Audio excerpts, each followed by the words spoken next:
अस्सलामु अलैकुम, मैं हूं हुरैन फातिमा और आप देख रहे हैं हिमायती न्यूज HD चैनल। नजर डालते हैं आज की अहम खबरों पर। रोजादार अल्लाह के यहाँ सुरखुरू होगा। रमजानुल मुबारक एक नेमत है।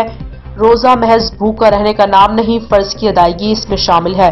अल्लाह ने रोजेदार को सब्र अता किया। सहरी व अफ्तारी में गरीब लोगों को शामिल करना अल्लाह की खुशनुदी हासिल करना है।